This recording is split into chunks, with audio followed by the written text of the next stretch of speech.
let's talk about Governor Tim Walz, who wasn't even a part of the original conversation when it was coming down to VP picks, which seems like months ago, but really it was only 2 weeks ago when Biden dropped out.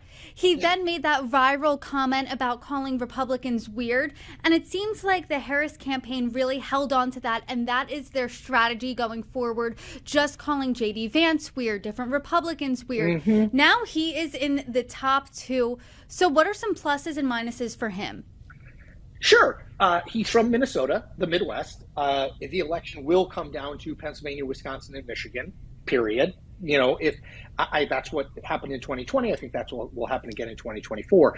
So if you have someone who can speak that language, right, who is seen as a credible voice, who can campaign actively in Michigan and Wisconsin in particular, I think that's an argument for him. The other thing, too, is he has a pretty impressive resume. Again, like Mark Kelly, served in the military, small town, rural upbringing, was a football coach, won a Republican House district when he was in the U.S. House, has been elected and reelected as governor of Minnesota. So there's a lot there, but I actually think you hit on it. Like, if you think about it, weirdly, Democrats have struggled to find a message that really kind of resonates as it relates to Donald Trump and J.D. Vance, particularly Trump. They've tried a million different things, and it hasn't really worked. But the weird thing did work, at least for a week.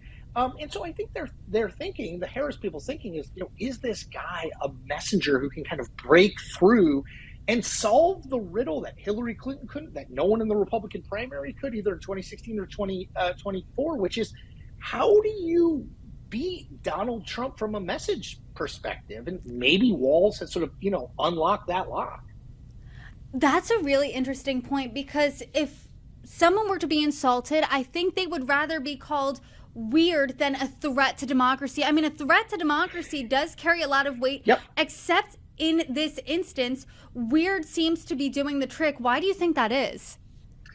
So, I mean, I've spent more time than I'd like to admit publicly thinking about just this. Is, you know, why do these things like Donald Trump calling the 2020 election fraudulent when there's no evidence that it was, the January 6th riot at the U.S. Capitol, all of it, why are those things not things that motivate voters against him? And I think the answer is that it's sort of baked in at this point, that voters, whether it's the 34 felony convictions, whether it's the bankruptcies, whether it's the stuff he said about elections and election fraud, they sort of like, well, that's Trump. You know, it just kind of like, well, we kind of already knew that about it. And it's hard to break through that sort of feedback loop. The weird thing, again, weirdly to me, seemed to do that. Now, it worked for a week. Well, you know, who knows? And it worked largely against J.D. Vance, a little less so against Donald Trump. But, you know, I do think you never know what resonates with people. What I can tell you, I mean, I wrote and talked about this regularly when Joe Biden was still the candidate. Joe Biden wanted to make the election about capital D democracy. Democracy is on the ballot.